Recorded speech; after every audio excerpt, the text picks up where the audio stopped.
Opinion ఏముందండి, ఇంకా అతను ప్రస్తుతం మెంటల్ కండిషన్ అలా ఉంది. వీలైతే అతన్ని వైజాగ్లో ఏమన్నా పిచ్చి హాస్పిటల్లో జాయిన్ చేస్తే బాగుంటుంది. అది అంతకన్నా ఏముంది. ఆయన గురించి ప్రతిపక్ష నాయకుడిగా అతను ఏం మాట్లాడాలో తెలియని పరిస్థితిలో ఉన్నాడు.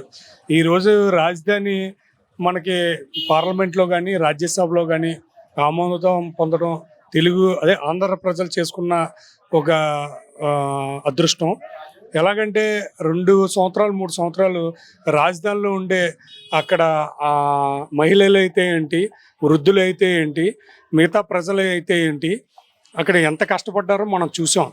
వాళ్ళ కష్టానికి వచ్చిన ఫలితంగా ఈ రోజున మన గౌరవ ముఖ్యమంత్రి, అలాగే గౌరవ ఉప ముఖ్యమంత్రి గారు, అలాగే ఈరోజు మిగతా ఇతర పార్టీలు అందరు, కాంగ్రెస్ కానీ, మిగతా కమ్యూనిస్ట్ కానీ, మిగతా ఇతర పార్టీలు అందరూ పార్లమెంట్లో కానీ మనకి రాజ్యసభలో కానీ దీనికి మద్దతు ఇవ్వడం చాలా అభినందనీయం.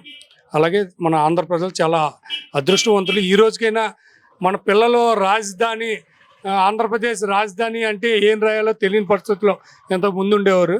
ఈసారి రాజధాని ఆంధ్రప్రదేశ్ రాజధాని అంటే అమరావతి అని చాలా క్యాపిటల్ లెటర్స్లో రాసి పెడతారు ఈ రోజున.